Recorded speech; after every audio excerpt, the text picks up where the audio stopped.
अपने रजिस्टर पे 2 कॉलम्स बनाए हुए हैं, एक कि मैं पहले कैसी थी और एक कि मैं अब कैसी हूँ।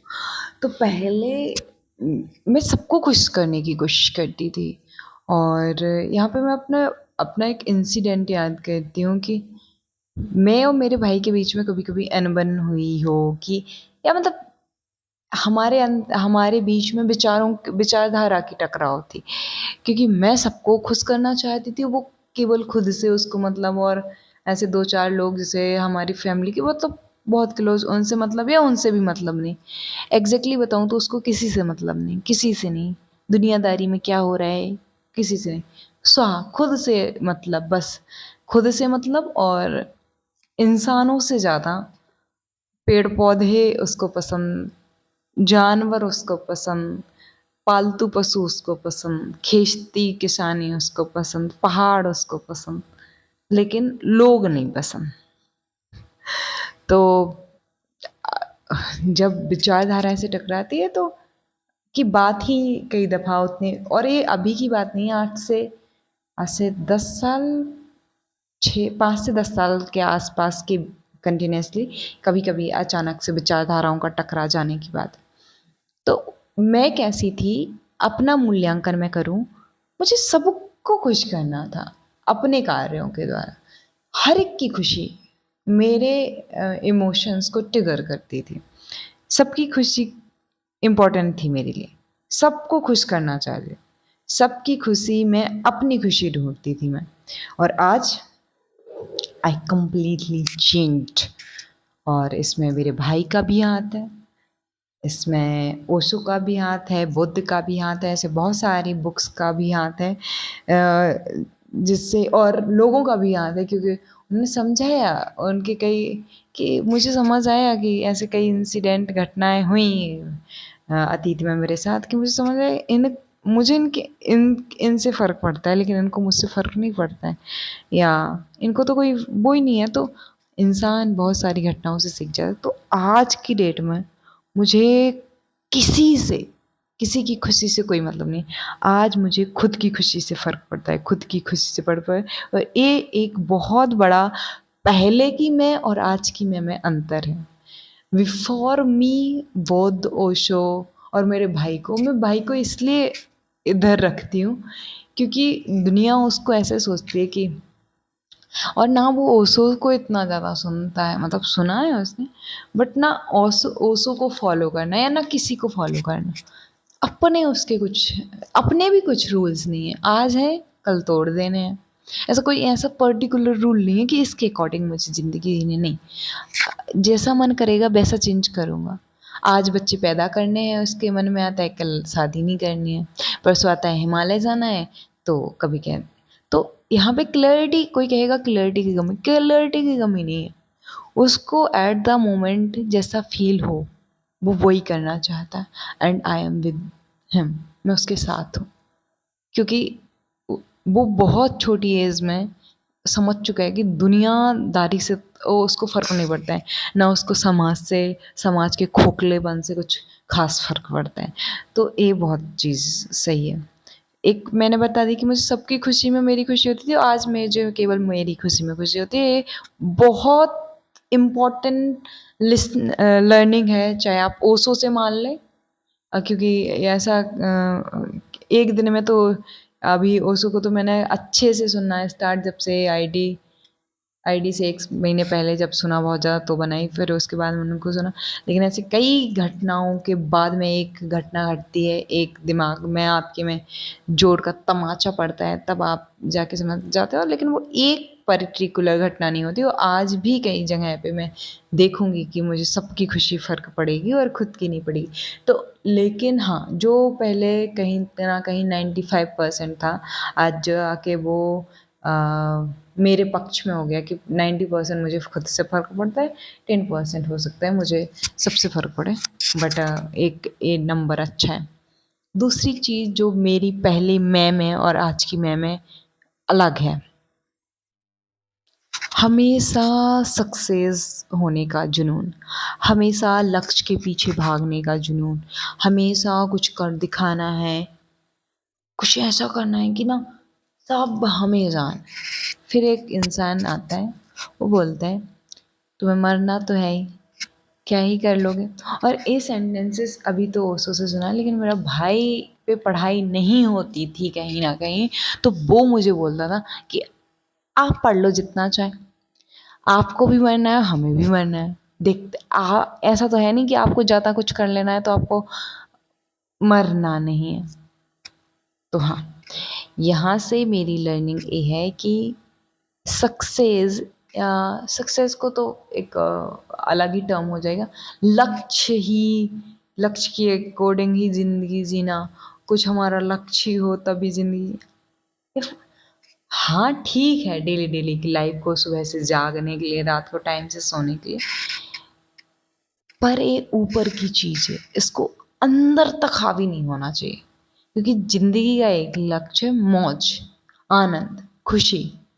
अब लेकिन अगर मुझे काम में आनंद आए, जो भी काम करें अगर हम वो पूरी शिद्दत से काम करें, आनंद के साथ काम करें, तो वो भी एक तरह की क्या कह सकते हैं, एक तरह की परम सिद्धि है, एक तरह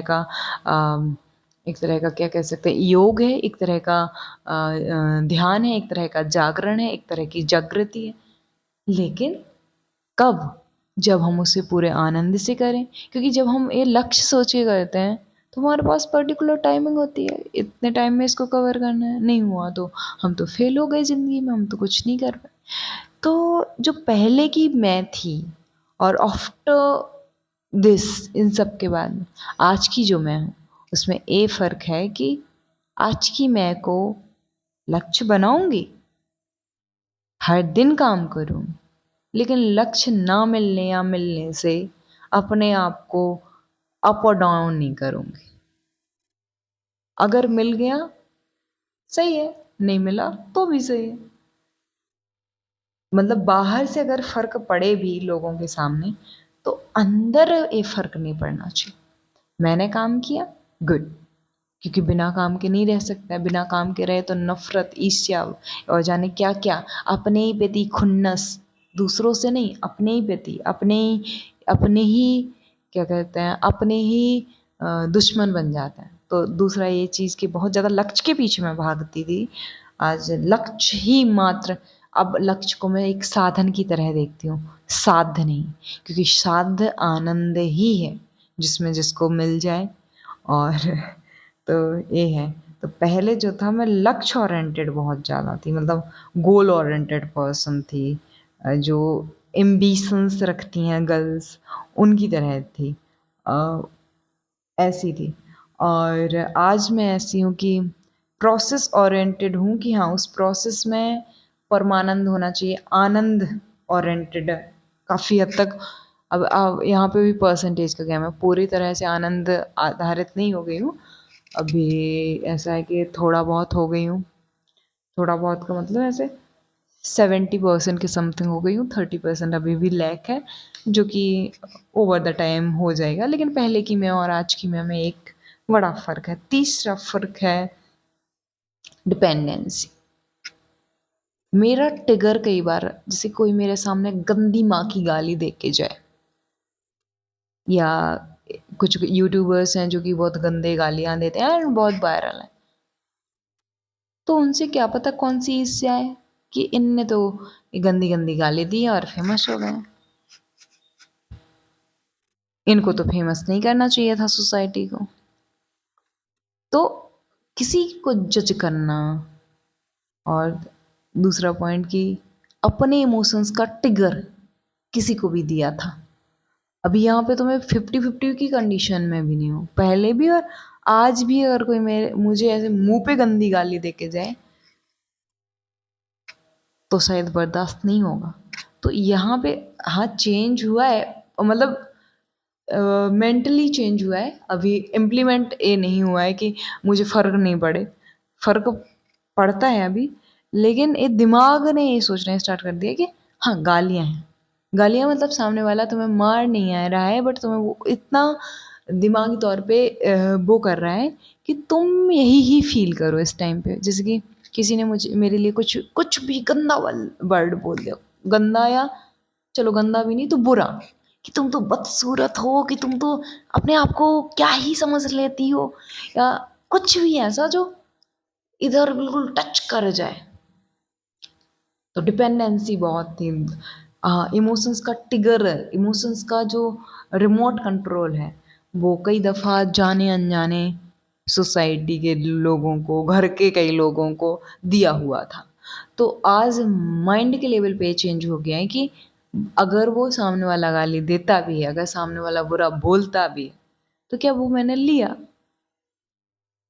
और इसके लिए बुद्ध की एक कहानी सुनी थी कि किसी ने बुद्ध को गालियां दी। उसने कहा हाँ ठीक है, आपने दी, मैंने नहीं ली, अब चले जाइए आप अपने गले, हम अपने गले, ऐसा कुछ था। तो दिमाग ने अब ये प्रोसेस करना स्टार्ट करा है। और कई लोग भी ऐसे कहते हैं कि ना गाली उसको नहीं देना चाहिए या इसको नहीं देना चाहिए, यूट्यूबर किसी को, वो इतना फेमस हो गया गाली देके। और ऐसे वो लोग ज़्यादा बोलते हैं जो कि एक सभ्य समाज के नाम पे और बहुत अच्छे अच्छे माने जाते हैं। उसमें दोहराया नहीं है कि वो अच्छे काम कर रहे हैं या नहीं कर रहे हैं, दोहरा इस बात में है कि हम कब तक बाहर बाहर से चीज़ें देखेंगे। हमें कभी कभी जो जो इंसान की साइको है, साइकोलॉजी है, उसकी साइकी है, उसको समझने की कोशिश करनी चाहिए। अगर इतना बुरा होने के बाद भी हर एक इंसान गाली देना चाहता है या किसी को बुरा बोलना चाहता है, अगर उसका नियम है कि वो गाली नहीं देता है, तो मतलब ये है कि हमारी सोसाइटी, हम जानते हुए भी वो इमोशनल लेवल पे, वो साइकी के लेवल पे है। तो हमें, और उसने एक बहुत प्यारी बात की थी उसी, और इन्हीं पूरी कई चीज़ों को जोड़ने के बाद ही मैं ये सोचने पे मजबूर हुई थी कि एक अच्छा दोस्त, जब दो लोग अच्छे दोस्त होते हैं तो वो गाली देते हैं और सामने वाला बुरा नहीं मानते हैं। हुँ? तो यही कुछ उनकी भी फ़िलॉसफ़ी है, कुछ ऐसे ही उनके बीच भी है, जो हमें शायद समझ नहीं आता है, जो उस चीज़ को नहीं समझते हैं। तो ये चीज़ है। तो तीसरी जो डिपेंडेंसी थी, इमोशंस को कोई भी ट्रिगर करके चला जाता था, तो अब मैं ब्रेन के लेवल पे सीख गई हूँ कि वहाँ पे किसी की गलती नहीं है, वहाँ पे सामने वाले की गलती तो कतई ही नहीं है। वहाँ पे गलती अगर किसी की है तो वो सिर्फ़ और सिर्फ़ मेरी है। तो तीसरा क्या पॉइंट हुआ कि जो ट्रिगर था मेरा, कंट्रोल था, वो पहले सबके हाथ में था, सबके। कोई भी आएगा कुछ भी बोलेगा, सबके हाथ में है कि मुझे रुला दे, सबके हाथ। और अभी भी बहुत हद तक है। अगर इसी वीडियो पे कोई ऐसे कह दे कि ना तुम्हें तो कुछ नॉलेज ही नहीं है, तुम तो बच्चा टाइप इंसान हो, बच्चा कभी बड़ा भी होता है। वृद्धि के तौर पे एक फिजिकल बड़ा होना होता है, एक मेंटल बड़ा होना होता है, एक स्पिरिचुअल बड़ा होना होता है। हाँ, हो सकता है मैं बच्चे हूँ, बट मैं एनालाइज कर रही हूँ खुद को कि हाँ चलो, अगर बच्ची भी हूँ तो भी दिक्कत नहीं है, और बड़ी हो गई हूँ तो भी दिक्कत नहीं है। मैं खुद को पहचानने की कोशिश कर रही हूँ, ये बढ़िया बात है। तो अब मैं मेंटली तौर पे ये समझ चुकी हूँ कि मैं अगर गुस्सा होती हूँ, मैं किसी को प्यार करती हूँ, या मैं किसी से वार्तालाप करना चाहती हूँ या कुछ भी करना चाहती हूँ, वहाँ सामने वाले की रिलेवेंसी ख़त्म होनी चाहिए। वहाँ बात सिर्फ, अगर मेरे इमोशंस मेरे कंट्रोल में होना चाहिए, तो ये 100% तो नहीं होगा, लेकिन हाँ, जब इंसान समझ जाता है दिमाग के लेवल तक, कई दफ़ा वो फिर खुद को वैसे ट्रिगर करना स्टार्ट कर देता है। और चौथा, अगर मैं खुद को एनालाइज करूँ, तो मैं ऐसे बीच में ऐसा सोच रहा है, जॉब वॉब कुछ नहीं करनी है, बिजनेस करेंगे, या बिजनेस भी नहीं करना है, ये करेंगे वो करेंगे। समझ आया कि बिजी रखना खुद को जरूरी है। अब बिजी आप किस तरीके के काम में रखोगे खुद को, तो आपको एक पर्टिकुलर फील्ड तो चुनना पड़ेगा। क्योंकि आप जो 24 घंटे होता है, 24 घंटे तो चुप रह के और वार्तालाप अकेले नहीं कर सकते हो। आपको खाने के लिए अन्न भी चाहिए, और आपको कोई दान तो करने वाला नहीं है, और जिम्मेदारियां भी हैं, तो उनसे आप भाग भी नहीं सकते हो कि नहीं कुछ नहीं, मैं तो भाग जाती हूँ हर एक जिम्मेदारी से। तो वो भी नहीं कर सकता। तो एक पर्टिकुलर काम भी चाहिए, एक पर्टिकुलर जॉब या जो भी हो, एक पर्टिकुलर सैलरी या पैसे या टर्नओवर जो भी वो भी चाहिए। तो ये जो हाइपोथेटिकली सोचना था, मैं पहले ऐसी थी कभी ऐसा तो सोचा ही नहीं कि नॉर्मल जिंदगी भी होती है कुछ। आज के बच्चे कई अच्छे हैं, जैसे मैं अपने भाई को ही देखूं, तो वो तो अपना खुद का घर बना के रहना चाहते हैं। कई लोग कहते हैं, मैंने बहुत लोगों के मुंह से सुना है, सेटल नहीं होना चाहिए, कोई टाइम टेबल नहीं होना चाहिए। सेटलमेंट का मतलब होता है कि अपना एक घर हो और ज़िंदगी में पता हो कि हम काम क्या कर रहे हैं। तो इससे और ज़्यादा क्लैरिटी पता चल जाती है कि भाई हमारे पास, जैसे कि अगर इंसान 3 घंटे 8 घंटे काम कर रहा है, उसके पास एक पर्टिकुलर जगह है घर पे रहने की, तो अब उसके पास में 16 घंटे हैं, 16 घंटे नहीं, 8 घंटे सोने की भी 8 घंटे हैं, कि जहाँ पे वो अपने आप को ऊपर, अपने स्तर को ऊपर उठाने के लिए काम कर सकते हैं। लेकिन एक इंसान है जो मेंटली बिल्कुल, उसको ना पता है कि उसको क्या खा, किधर किधर रहना है, किधर खाना है, तो वो हमेशा उन्हीं चीज़ों के बारे में सोचेगा, वो अपने स्तर को ऊपर उठाने के बारे में सोचे। ऐसे 100 में से बहुत कम लोग होंगे, लेकिन जिनको ये सारी चीज़ें हैं और उसके बाद में उनके अंदर क्लैरिटी है, तो एक चांस बन जाता है कि वो अपने स्तर को ऊपर उठाने का सोचेंगे।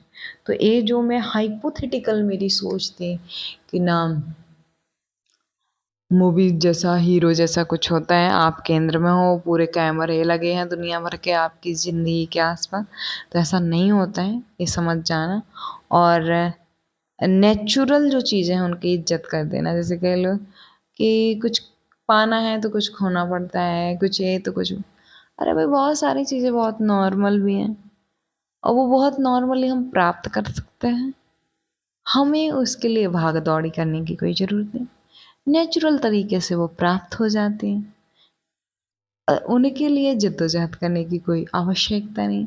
वहाँ पे भी क्यों अपने आप को दे मारना कि नहीं, इधर भी लगा लेते हैं। तो ये जो हाइपोथेटिकल मेरी थिंकिंग थी, हाइपोथेटिकल, वो नेचुरल में बदल गई। वो आम जीवन को एक्सेप्ट करने में मैंने एक्सेप्ट करा और उसकी वैल्यू समझी। और इसके लिए ऐसा नहीं है कि सडनली ये बात आ गई कि हम लता मंगेशकर को एक बहुत बहुत बड़ी गायिका, बहुत फेमस गायिका समझते हैं। बट किसी ने जब उनसे पूछा कि अगले जन्म में आप क्या ही बनना चाहते हैं, तो वो क्या बोल रही हैं, अगर ईश्वर जन्म एक तो दे ही ना, अगर ईश्वर जन्म दे तो मैं लता मंगेशकर तो नहीं बनना चाहूँगी। पूछा गया भैया क्यों नहीं बनना चाहोगे, लता मंगेशकर को ही पता है लता मंगेशकर की प्रॉब्लम। मैं एक छोटे से, मतलब एक बहुत ही साधारण जीवन जीना चाह रही हूँ। तो जो साधारण चीज़ें हैं, जो बहुत आम जिंदगी है, वो बहुत खास है अपने आप में। तो उसको हाइपोथेटिकली मान के या मेरे पास पैसा हो जाएगा तभी पा पाऊंगी, ऐसा कुछ नहीं है। ये साधारणतः वो प्रोसेस में होना चाहिए, वो आपके आपके दिमाग की प्रोसेस में आ जाना चाहिए कि ये चीज़ें भी इम्पोर्टेंट हैं, भले ही आपके पास पैसा नहीं, भले ही आपके पास आज वैसी सक्सेस नहीं है। एक और फिफ्थ की, लोग मुझे जाने, हर एक इंसान को मेरा पता हो, मैं इतनी फेमस हूँ। आज की बात नहीं है, ये है 18, 19, 20, 21, 22। भाई इसमें ऐसे बैठती हूँ, मुझे शर्म नहीं लगती है। क्यों? It's my natural sitting position. मैं ऐसे बैठूं, मुझे इसमें शर्म नहीं आती। क्यों? क्योंकि मैंने जो नेचुरल तरीके से जिंदगी ना, धरती में मुझे लेटना पसंद है। मैं पिछले 7 मंथ से धरती में लेट रही हूँ, जमीन पे, बिना कुछ बिछाए, बिना कुछ ओढ़े। 7 महीने तो नहीं हुए हैं बिना ओढ़े, क्योंकि जनवरी थी। 3-4 महीने से नहीं ओढ़ रही हूँ कुछ। पसंद है तो जो नेचुरल है उसको एक्सेप्ट कर।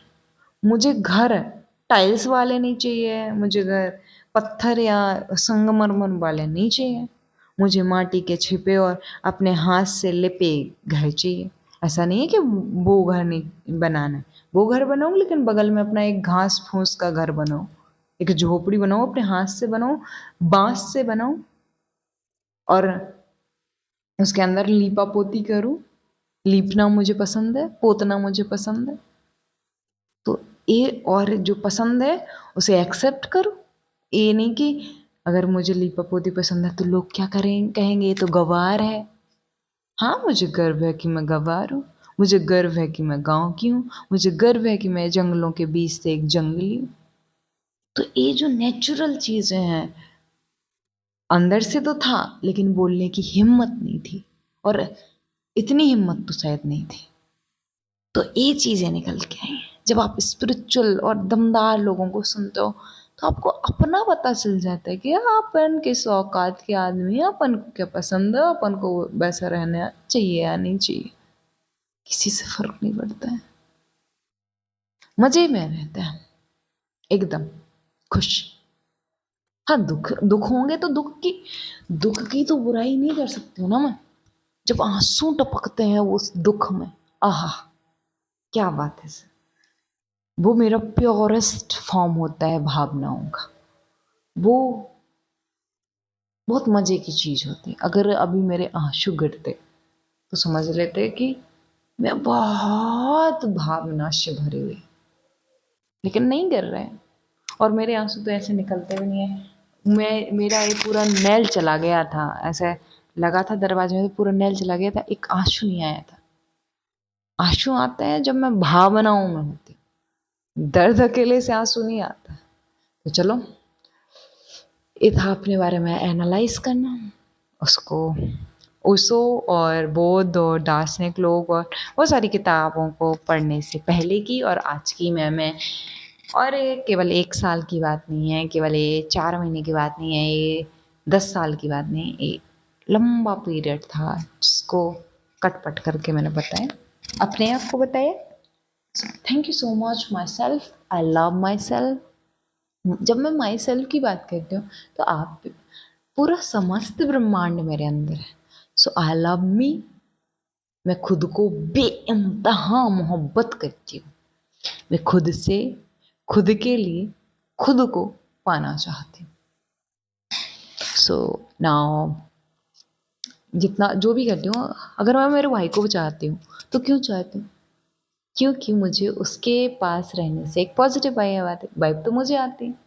तो मैं घोषित स्वार्थी हूँ, अनाउंस्ड सेल्फिश कह सकते हो, वहाँ की सेल्फिश बहुत सेल्फिश इंसान। और अब तो मुझे कहने में भी डर नहीं लगेगा। So thank you so much. आप, thank you so much me